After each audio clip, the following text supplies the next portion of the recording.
ধরে বাড়ির ভিতরে আনলো, আর আনাতে তো ক্ষিপ্ত হয়ে আমার ছেলেটারে বাড়ি গলা মারছে, হত্যা করছে। আমার ছেলেরে মারে নাই, সারা জাহানের মানুষ হত্যা করে না। আমার ছেলে 100 কেজির উপরে, আমার ছেলে 100 কেজির উপরে পারে না। আমার ছেলে একটা মুরগির রক্ত দেখতে পারে নাই। আমার ছেলে ঘুষ খাওয়া পছন্দ করছে, কিন্তু একটা মুরগির রক্ত দেখতে পারে নাই। আমার ছেলে একটা মুরগির রক্ত দেখলে ভয় পাইছে, রক্ত দেখলে ভয় পাইছে। আমার ছেলের শরীরে শুধু রক্ত ধরাইছে। আমার ছেলের ভাইরাস সিরা সব রেখে দিছে। নাই 20 কোটি টাকা সম্পদ রাখছে, যে ডাক্তাররা পুষ্পদান করছে 20 কোটি টাকা সম্পদ রাখছে। আমারে অতিরিক্ত রক্তক্ষরণে মারা গেছে। আমার একটা পুষ্পদানের রিপোর্ট দেওয়া দিচ্ছে। তাহলে আমার ছেলেরা তো ধরতে দিল না, কেন ধরতে দিল না? আমাদের সাপুটা দেবো তো, আমার ছেলে তো লাশ। আমি কতদিন নারায়ণগঞ্জে দৌড়াই গেছি স্বামীন ওসমান ভাইয়ের কাছে, প্রধানমন্ত্রী আমাকে এমপি স্বামীন ওসমান ভাইয়ের কাছে গেছি, কোনোদিনও সাক্ষাৎ পাই নাই। ওনারে পাইলে বলতাম, ভাই আপনি খোঁজ করে আসবেন, আপনি ফেসবুকে কি সুন্দর ভাষণ দেন, আপনি বিচার করতে পারবেন, আপনি ছাড়া কেউ বিচার করতে পারবো না। আপনার এলাকাতে আপনি যদি বিচারটা করেন, আমি বিচার পাবো। আমার ছেলের বিচার আমি কোথাও পাইতেছি না। আমি যেই দরজা নক করি, এই দরজায় বন্ধ, সেই দরজায় বন্ধ পাই, সেই দরজা কে বন্ধ করে? এতক্ষণ শুনলাম শরীফ হোসেন বাবুর হত্যার রহস্য তার মায়ের মুখ থেকে। এখন আমরা যাব জাপানি শাহাদাতের বাড়িতে। এখন যে বাড়িটি দেখতে পাচ্ছেন, এই বাড়ির বর্তমান মালিক শাহাদাত ওরফে জাপানি শাহাদাত। এলাকায় তিনি জাপানি শাহাদাত নামেই পরিচিত।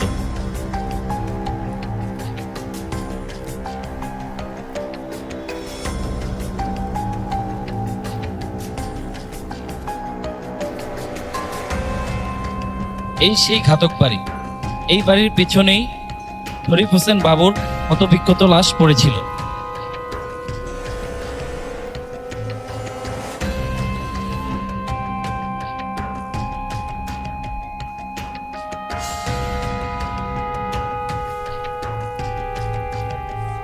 আমরা নিউজ বিডি 21 বাংলার টিম নিয়ে যখন জাপানি শাহাদাতের বাড়িতে প্রবেশ করলাম, তখন রহস্যজনক কারণে জাপানি শাহাদাতকে খুঁজে পাওয়া যায়নি।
যে অ্যাটলিস্ট আপনি ত্রিপুল লাইনে ফোন দিতেন না, এই ফোন দিতে যে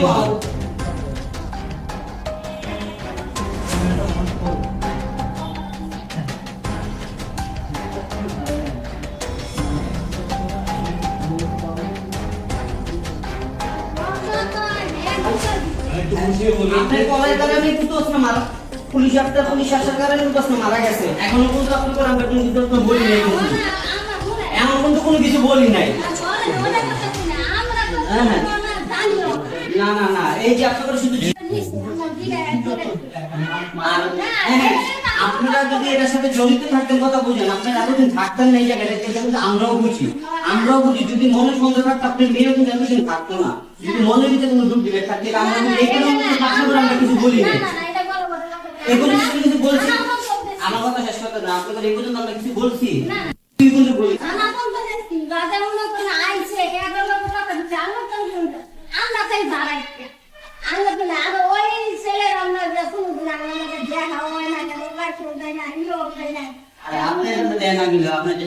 আপনার মাইয়ার জামা ঠিকই চিনি ওরে, আবার খুবইও আসলে আপনার মাইয়ার জামা চিনি, আমার ছোট আমি কিন্তু চিনি না।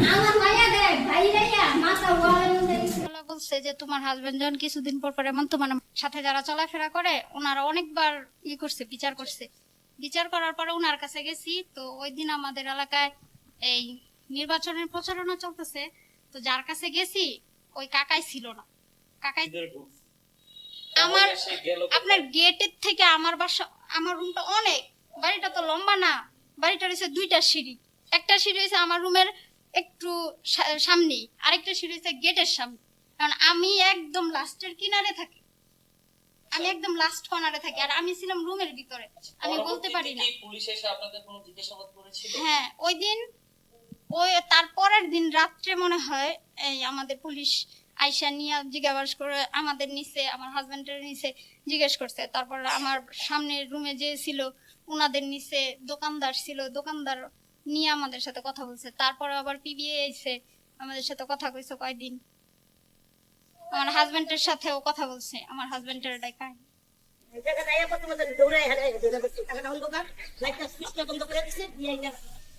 ওই মহিলার কারণে আমার ছেলে হত্যা হয়েছে। সবকিছু করার দরকার আগে মহিলারা কেন বাড়িওয়ালারা না জানাইয়া সে ফোন দিল।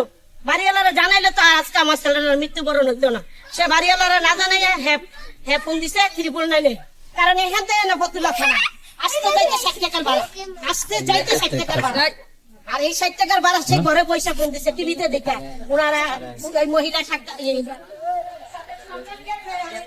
ওনারা জানে আমার ছেলের মৃত্যুর বিচারটা জানে ওনারা করিয়া দেয় সঠিকভাবে।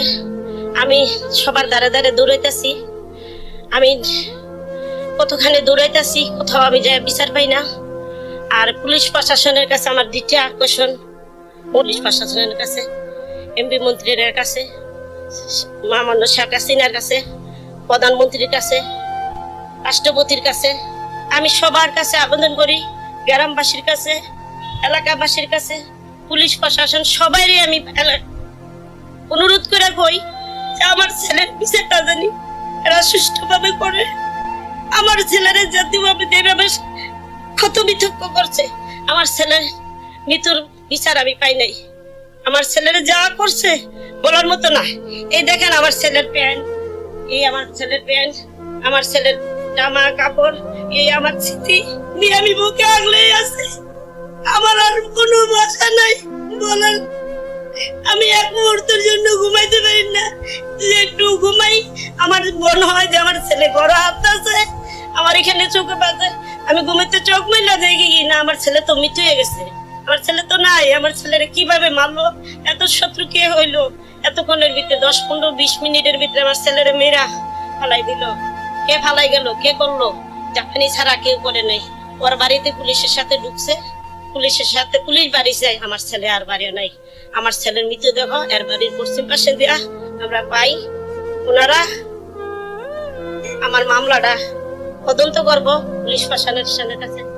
আমার এলাকার শামিন উসমান ভাই আছে, এই ভাইয়ের কাছে আমি অনুরোধ করে কই, কোনো সন্তানের বাবা, কোনো সন্তানের মা, বাবা সন্তান ছিল, আর উনি 4 আসনের এমপি মন্ত্রী, উনি জানি আমার বিচারটা শামিন উসমান ভাই করে, উনি জানি বোনের মতন মনে করে আমার বিচারটা করে।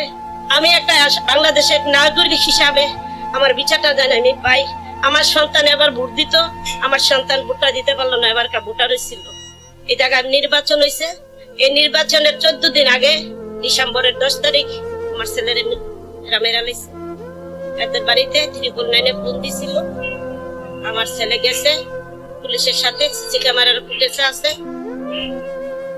ওনারা যদি আমার সুষ্ঠু বিচারটা করে দেয়, তাই আমি মনে করবো প্রত্যেকটা মা বাবা আর কোন অন্যায় কেউ করার সাহস পাইতো না, আর কেউ এরকম অন্যায় করতে পারবো না। কারণ মার বুঝানি এভাবে খালি না হয়। আমার সন্তান হারাইছে, আমার যদি সন্তান হারাইছে, আমার সন্তানের মতন আমি সন্তান আজকে 9 মাস ধরে দীর্ঘ হয়ে যাইতেছে, আমি দেখতাছি না আমার সন্তানের মতন একটা সন্তান আমি বুকে ধরে ধরবো যে আমার সন্তানের মতন তোমারে দেখা যায়।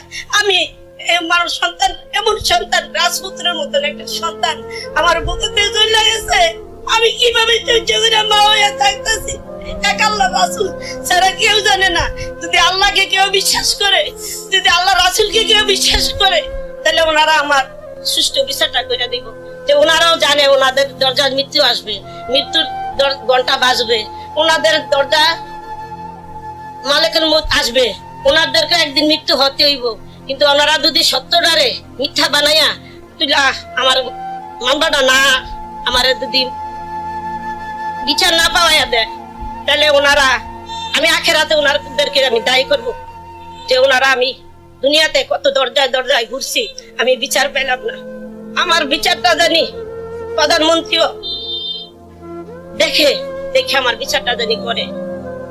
আমি এক সন্তান হারা, আমি কত কষ্ট করে আমার সন্তানটা আমি মানুষ করছি, আমি মেসে রান্না করছি, আমি মেল কারখানা কাজ করছি, আমার ছেলেদেরকে, আমি ছেলে মেয়েরে অনেক কষ্ট করে আমি খাবার খাওয়াইছি।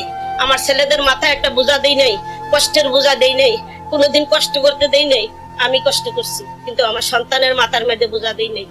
জনগণের কাছে বিচার চাই, জনগণের জানি আমার বিচারটা করে দেয়, পুলিশ প্রশাসনও জানি আমার বিচারটা করে। পুলিশ প্রশাসন যদি ভুল করে থাকে, ভুলটা জানি আবার হেরা সুতরাইয়া, আবার খতিয়া নতুন করিয়া তদন্ত করিয়া আমার ছেলের বিচারটা জানি এরা সুন্দর মতন করে দেয়। এদের প্রতি আমার কোনো রাগ থাকবে না।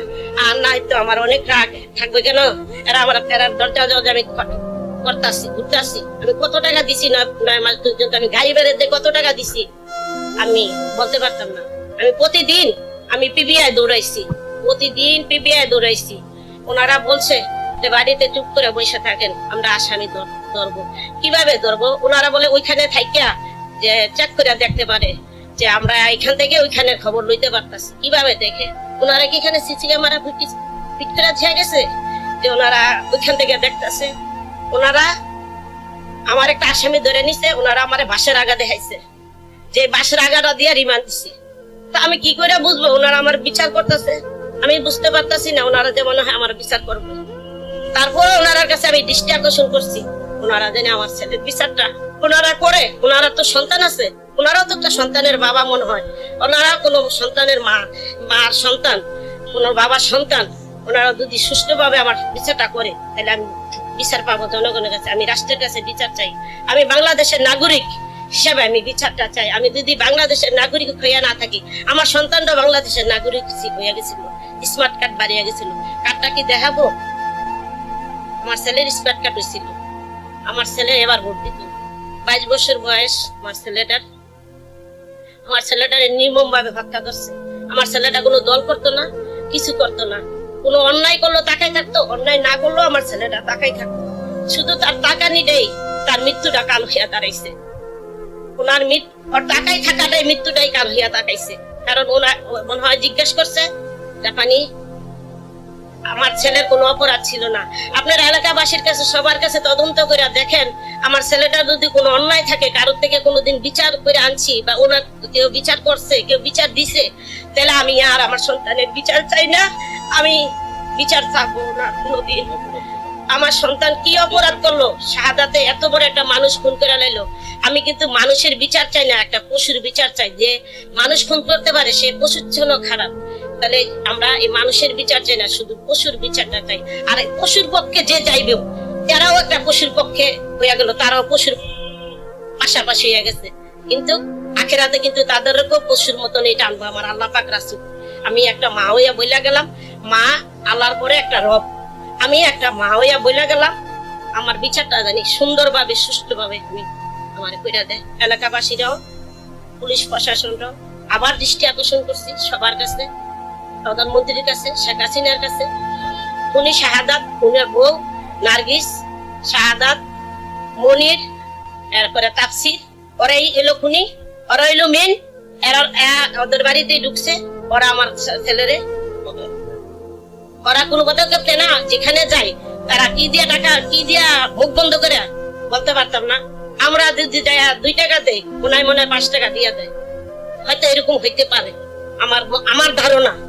ও যদি আমার ছেলেরে মাইরা লাইছে, তাহলে মাইরা লাগ, আমারও মাইরা লাগ আইসা। আমি বলছি পিবিআই আমাকে গুলি করে মেরে ফেলেন, আমাকে গুলি করে মেরে ফেলেন। আমার স্বামী স্ত্রী আপনার কাছে বিচারের লেগে আসবে না। ওনারা বলছে আপনারা মাইরা কি আমরা ফাঁসবো?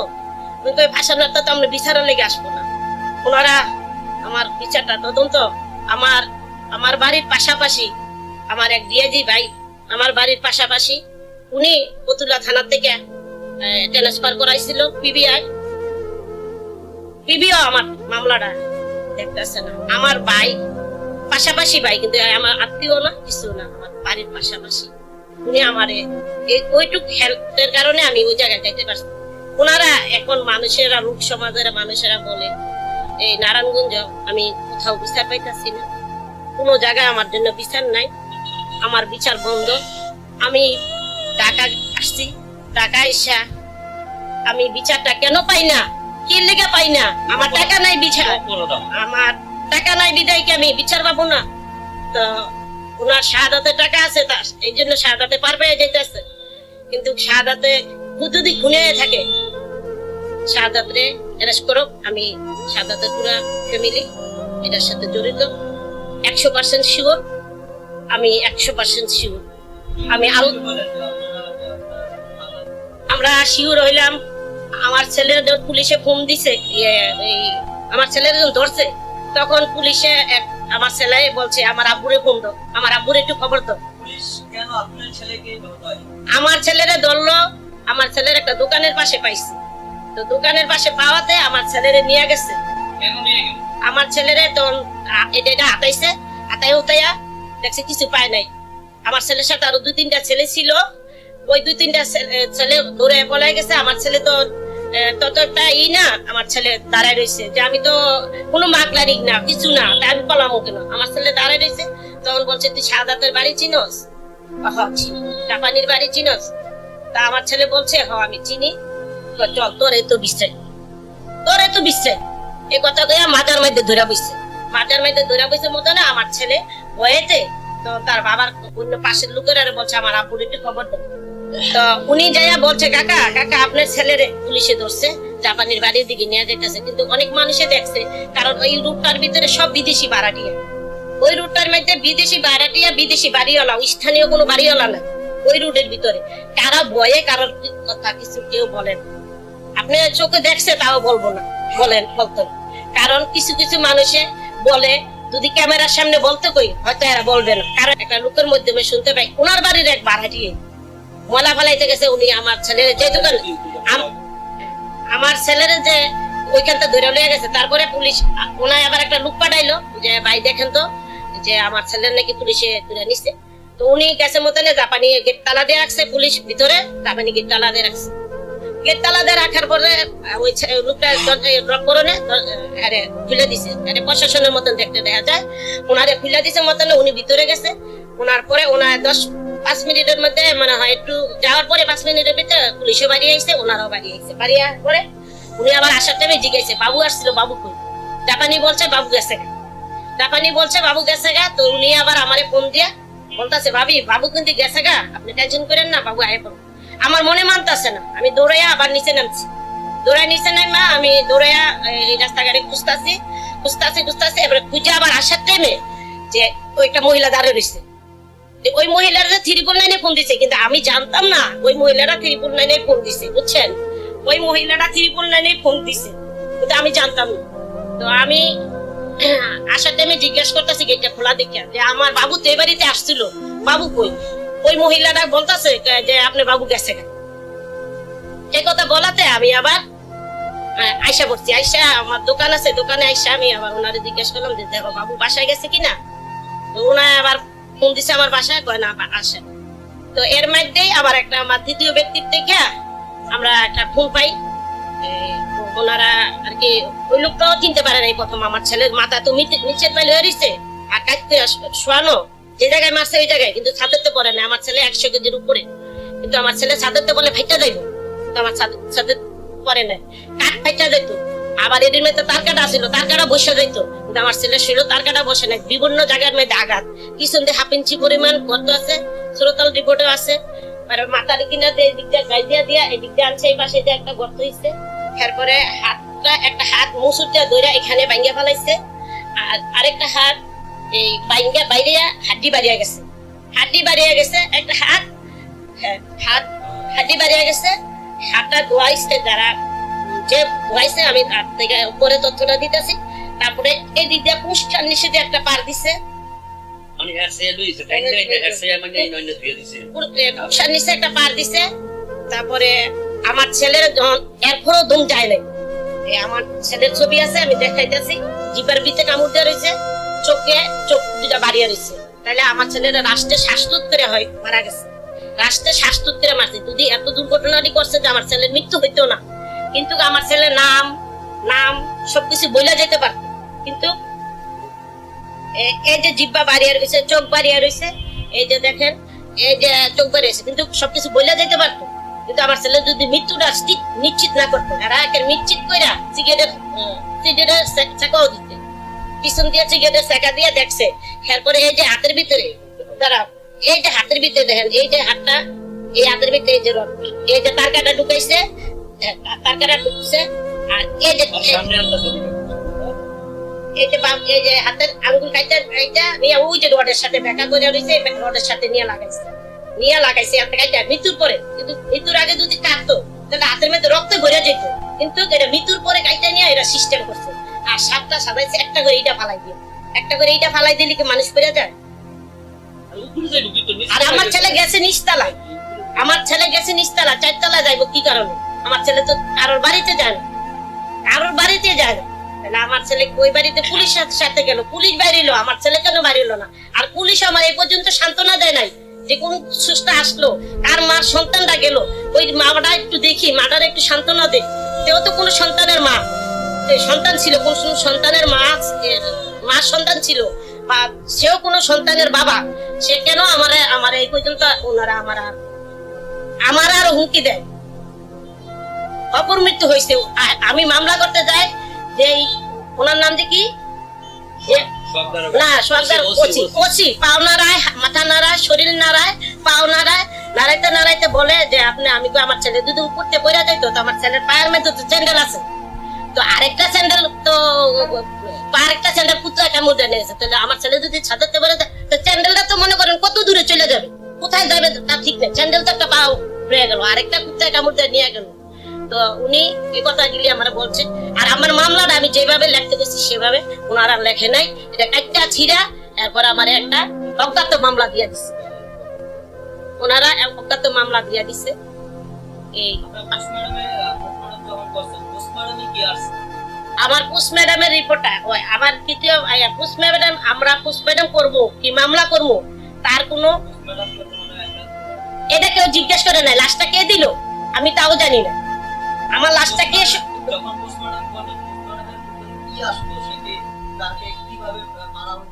না এটি কিছু উঠে নাই, এটা দিয়ে দিছে সাধারণ অপমৃত্যু, অতিরিক্ত রক্তক্ষরণে মারা গেছে। কিন্তু আমার ছেলের যে এত কিছুতে আঘাত করা হলো, এই আঘাতটা কেন উঠলো না? আর আমার ছেলেরে ধরতে দিল না, আমাদেরকে ধরতে দিল না যে তোমাদের ছাপ উঠতে যাইবে, তাহলে আমার ছেলেটারে যে আঘাত করা হইলো তো ওই ছাপগুলি উঠলো না? আমার ছেলে তো লাস্টে শ্বাসরোধ করে মারা গেছে, ওই হাতে ছাপ উঠলো না, কেন উঠলো না? তারা কি পুলিশ প্রশাসন ডাক্তার ওনারা কি করছে? ওনারা কি পাইছে? ওনারা মরবে না? ওনারা মৃত্যু আসবে না দরজায়? মৃত্যুর ঘন্টা বাজবে না ওনাদের? ওনারা কেন সত্যটারে মিথ্যা বানাই দিল? ওনার কাছে আমার একটু আবেদন, আবার জানে ওনারা আবার তদন্ত রিপোর্টটা আবার সঠিক করে দেয়। ওনার কাছে আমার দাবি রয়ে গেল ডাক্তার প্রশাসনের কাছে, এমপি মন্ত্রীরা জানি আমার এই ভিডিওটা দেখা, প্রধানমন্ত্রীও জানি দেখা যে নারায়ণগঞ্জে এরকম দুর্ঘটনা হয়েছে, এই দুর্ঘটনার বিচারটা তোমরা সুষ্ঠুভাবে তদন্ত করো। তাহলে পুষ্পাদম কেন করলো? আমার ছেলেতে না তো আমাকে ধরতেও দিল না, একটু বাবারে শেষ মতো একটু শুতেও দিল না, আমার বাবারে একটু শুয়েও দিতে দিল না। আমার বাবা দুনিয়াতে এভাবে গেল, মা বাবার ছোঁয়াও পাইল না, একটু শুইতেও পারলাম না, শুয়েও দেখতে পারলাম না, কেন দিল না? ওরা পাশাপাশি লোকেরা বলতেছে যে আপনারা দলে ছাপুইটা দেবো, তো আমার রিপোর্টটা কেন উল্টা আসলো? আমি জনগণের কাছে, এলাকাবাসীর কাছে, পুলিশ প্রশাসনের কাছে, এমপি মন্ত্রীদের কাছে, শেখ হাসিনার কাছে আবারও আকুল আবেদন জানাই, আমার রিপোর্টটা কেন পুষ্পাড্যামের ভিতরে এরকম আসলো? আবার তদন্ত কইরা শামীম ওসমান ভাইয়ের কাছে আমি আকুল আবেদন জানাই, উনি সঠিক বিচার করে, উনি অস্করে আইছে, উনি সঠিক কথা বলে, উনি সঠিক ভালো লাগে, ওনার কথা শুনে আমার ভালো লাগে। ফেসবুকে কথা বলে উনি অনেক সুন্দর লাগে, ওনার কথা ফেসবুকে কথা বলে। শামীম ওসমান ভাই এখন আমি ওনার ভক্ত, আমি ওনার ভক্ত হয়ে গেছি, কারণ ওনার কাছে আমার একটা আবেদন, উনি জানি আমার বোনের মতন মনে করে, আমার এলাকার হিসাবে আমি এই এলাকার মধ্যে আজকে আমার স্বামী থাকে প্রায় 40 বছর ধরে, আমি 27-28 বছর ধরে আমার বিয়ে হয়েছে। আমি এই জায়গার ভিতরে আমার ছেলে পেলে মানুষ করছি, এই জায়গার ভিতরে আমি বড় হয়েছি। আমার ছেলেটা কেন ওই বাড়িতে যাওয়াতে খুন হইলো, আর করার সময় তো আমার ছেলে 11টা বাসায় আসছে। ওই দিন আমার ছেলেটার কেউ মারতে পারলো না। আমার ছেলের পিছনে কোনো শত্রু নেই, আমার ছেলে কোনো বাইরে যাইতো না, কোথাও যাইতো না। তো আমি শামীম ওসমানের ভাইয়ের কাছে আবেদন জানাই, আবারও জানাই, দৃষ্টি আকর্ষণ জানি শামীম ওসমান ভাই করে যে এই সন্তানের মারায় অনেক কান্দাকাটি করতেছে। আমি জানি বলতে পারি শামীম ওসমান ভাই এমন বিচার করছে, আমি বিচার পাইয়া গেছি। উনি বিচারের একটা মানুষ, যোগ্যতা। না, আমি শামীম ওসমানের বাড়িতে কতবার গেছি, যাইয়া ওনার বাবার বাড়িতে লোক থাকে না, ওনার বাড়িতেও লোক থাকে না, ওনার বাবার বাড়িতেও লোক থাকে না, আর ওনার বাড়িটাও খালি, ওনার বাবার বাড়িও খালি। আমি কয়েকদিন গেছি, ওনার যায়া দেখছি যে ওনারা বলছে যে আপনারা প্রতিদিন আসেন, আপনারা প্রতিদিন আইসেন, আইসা দেখেন। তা আমি পাই নাই। আমি তো শামীম ওসমান ভাইয়ের কাছে যাইতে পারবো না, আর আমার এত ক্ষমতাও নাই, আর আমার এতটুকু বাহাদুরিও নাই যে আমি যাইতে পারবো। আমি কিন্তু ঠিকই শেখ হাসিনার দল করি, আমি ভোট দিচ্ছি শেখ হাসিনার। আমি একটা হ্যার সদস্য, আমি শেখ হাসিনার সদস্য। আমার ঘরে 3টা ভোট, 4টা ভোট। কিন্তু আমার এই ছেলেটা, যে ছেলেটা মৃত্যু হয়েছে, এই ছেলেটাও ভোটার ছিল, আমার এই ছেলেটাও ভোট দিত। আর আমরা প্রথমেই শেখ হাসিনার আমরা ভোট দিচ্ছি। আমি এর থেকে চিল্লিয়ে কইছি এই বাড়ির ভিতরে যান, আপনারা খুনি আছে, আপনারা ধরতে পারবেন। একটা লোকের বাড়ির ভিতরে ঢুকে না, পুলিশও না, কোনো পাবলিকও ঢুকে না বাড়ির ভিতরে। যদি লগালগ দেখতো তাহলে লগালগ লোক আসামি পায়। আর এত বাড়ির থেকে গিয়ে অন্য কোনো পলাই রয়েছে, বাড়িওয়ালা জাপানি গিয়ে অন্য বাড়ি পলাই রয়েছে ডরে। এই মুহূর্তে ছিল না, এই ঘটনার পর যখন দেখি হুমছে পুলিশ আছে তখন পলাই গেছি।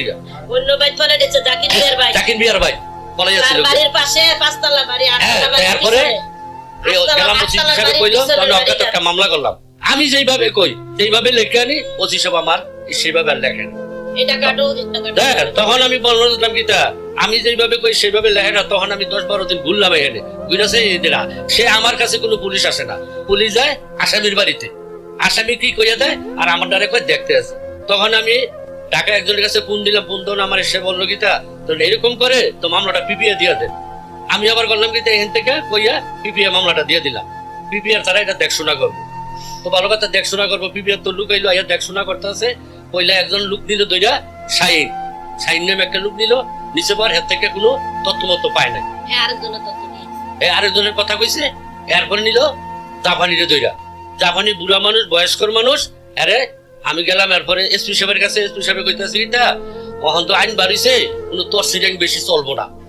আমি কই স্যার যদি তোর সার্টিং নাই চলে, তাহলে আমি একটা মোবাইলে যদি চুরি করি, তাহলে আমি যদি কই অস্বীকার আমার মোবাইলটা আমি নেই নাই, তাইলে আপনি মোবাইলটা আমাদের কিভাবে বার করতে হইব আপনি এটাও করবেন না। আর আমার ছেলেরে মার্ডার করে ফালাই রাখছে, এইটা কিভাবে বার করবেন এটাও তো আপনারা জানেন।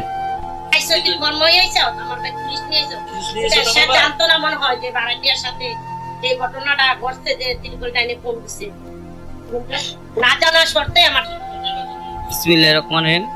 যে আমার একটা ছোট ভাই ছিল নারায়ণগঞ্জের সস্তাপুরে, ওনারা জাপানের বাড়ি থেকে মাইরা ফালাইয়া দিছে, এবং কিনা সেটার জন্য আমরা অনেকদিন ধরে ঘুরতে আসছি না, বিচার চাচ্ছি না, কোনো জায়গায় যাই আমরা বিচার পাইতেছি না, এবং কিনা সেই বিচার পাই না বিদেশ না। এই কারণে বাধ্য হয়ে আমরা মিডিয়ার আশ্রয় নিছি, যে পুলিশ প্রশাসন কোনো মানুষের কাছে আমরা বিচার পাচ্ছি না। আর কিভাবে আসলে প্রশাসনের কাছে বিচার আমরা আশা করবো, যে প্রশাসনই তো না আমার বাইরে বাড়ির ভিতরে নিয়ে, আমার ভাইরে আসনা বাড়ির ভিতরে নিয়ে প্রশাসনই মাইরা ফালাইলো। যে আসনা প্রশাসনটা জিজ্ঞাসাও করা হইলো, আমি জিজ্ঞাসা করলাম, আমার সাথে অনেক চ্যালেঞ্জ আছে, অনেক কিছু আছে না প্রশাসন। ওদিন রাত্রে আমার ভাই যখন মারা যায়, তখন আমার সাথে ছাদে ওনারা গেছিল, ওনারা যাওয়ার পরে আমার সাথে অনেক আর কি বিতর্ক করছে ওনারা, যে প্রশাসন ওনারা, যে আমি যে আমার যে ছোট ভাই একটা নিচে পইরা মইরা রয়েছে, ওরকম কোনো কথা ছিল না আমার সাথে। যে ওনারা উল্টা আমার আসনা জিজ্ঞেস করতেছে কিভাবে ছাদের থেকে মানুষ যাইতে পারে, পলাইতে পারে, ওইগুলো আসনা। তখন আমি বললাম যে আসনা, ওনারা বললাম যে আসনা আমার আসনা আপনি আমার ভাই ফেরত দেন, তাহলে বলেন যে আসনা আমি আসনা কোনোদিন তো কোনো বিল্ডিং বাইতে পারি নাই, আমিও নাইমা দেখাইতে পারবো। তখন সাথে সাথে প্রশাসনটা আমি এতটুকুই বললাম। তো কথা হয়েছে কিনা আসনা জাপানির বাগিনা একটা আছে, যখন আসনা আমার ভাই মারা যায় 3-4 দিন পরে আসনা জাপানির বাগিনা আমার সাথে এরকম ভাবে তাকাইছে যে তোর ভাইরাও মাইরা ফেলাইছি, তোরও মাইরা ফেলামু। যে তখন পিবিও সামনে ছিল, পিবিও তাতেও আসনা কোনো পদক্ষেপ নেয় নাই, যে আসনা আমার যে এত বড় আসনা আমার দিকে চুপ ঘুরানি দিয়া তাকাইছে, এরকম করছে যে আমার দিকে আসনা যে ক্লিয়ার আসনা আমরা এতটা ছোট না যে আসনা কোনো কিছু বুঝি না, যে মানুষের যে একটা তাকানো ভালো আর মন্দর বিষয় আছে, এই জিনিসটা আমরা অন্তত এই জিনিসটা বুঝি, আর কিছু বুঝি আর না বুঝি। তখন কথা হয়েছে যে আমার ভাইটারে মাইরা ফেলাইছে, সেটার জন্য আসলে আমি দেশবাসীর কাছে সবার কাছে আমরা বিচার চাই, মাননীয় প্রধানমন্ত্রীর কাছেও বিচার চাই, মাননীয় শামীম ওসমান সাহেবের কাছেও বিচার চাই। আমি ছিলাম একটা বিয়ের অনুষ্ঠানে জালকুড়ি। আমি রাত্রে 12টা বাজে আসার পর আমি ওকে দেখতে পাইনি।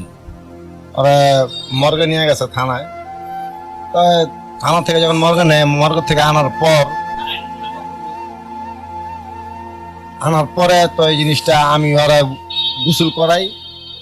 গোসল করানোর পর মানে ওর শরীর খুব বিকৃতি, মানে যে জায়গায় পড়ছে ওই জায়গায় না হলো 10,000 তার কাটা ছিল, কিন্তু ওর শরীরের মধ্যে তার কাটা চিহ্ন নাই, শুধু হাতের মধ্যে এই জায়গার মধ্যে আপনার ওটা চিহ্ন আছে, আর খুব ক্ষত আছে এই জায়গাটার মধ্যে,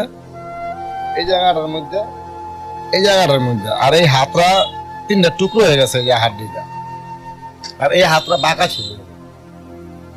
তো ঠিক এইরকম দেখলাম, দেখার পরে চিন্তা ভাবনা করলাম যে এরকম একটা নিরহ সহজ সরল ছেলে যেভাবে আত্মহত্যা করে তো হইতে পারে না, একটু হত্যা হইতে পারে। আর ওই যেরকম ওজনের লোক, ওই যদি মানে ওই জায়গা মানে মিনিমাম 60 ফিট উপর থেকে পড়ছে, 100 কেজি ওইটা লোকটা নিচে পড়লে তো অবশ্যই মনে করেন যে নারী বুড়ি বাড়ি যাওয়ার কথা। তো ওইরকম চিন্তা ভাবনা করে তখন আর কিছু বললাম না, কারণ ওই যে শাহাদাত হোসেন জাপানি, যে ওর বাড়ির মধ্যে এই গত 5 বছর মিনিমাম 3-4টা লোক ফাঁসি দিয়ে মারা গেছে। মানে ওর ব্যাপারটা ব্যাকগ্রাউন্ডটা খুবই খারাপ, আর ওর ওয়াইফের ব্যবহারও খুব বেশি একটা ভালো না। এবং কি শুনতে পারলাম ওই শহীদ ভাই ওদের বাসা ভাড়া ছিল, তো যাই ওদের মানে শাহাদাত জাপানির ওয়াইফের সাথে একটা ঝগড়া বাবদে মানে ঝগড়ার কারণে তারা ওই বাইরে থেকে আইসা পড়ে, মানে ঠিক ওরকম একটা ধারণা করলাম যে হয়তো ওই বাইরে থেকে আসার কারণে মানে ওনাদের সাথে একটা দ্বন্দ্ব, ঠিক মানে ওরকম একটা চিন্তা ভাবনা করলাম যে একটা পূর্ব শত্রুতা যার দুইটা এই ছেলেটা হয়তো এরকম হইতে পারে। কিন্তু ভাই আমার একটা আত্মবিশ্বাস যে ওই বাড়ি এরকম দুটো দুর্ঘটনা ঘটছে এবং তাদের এরকম মানে মন মানসিকতা আছে। আমি ভাই এটা গ্রামের নিরহ লোক এবং সাধারণ পাবলিক হিসাবে আমি এই ছেলেটার একটা সুষ্ঠু তদন্তের মাধ্যমে একটা সঠিক একটা বিচার চাই এবং অরিজিনাল দোষী যেন ছাড় না পায়।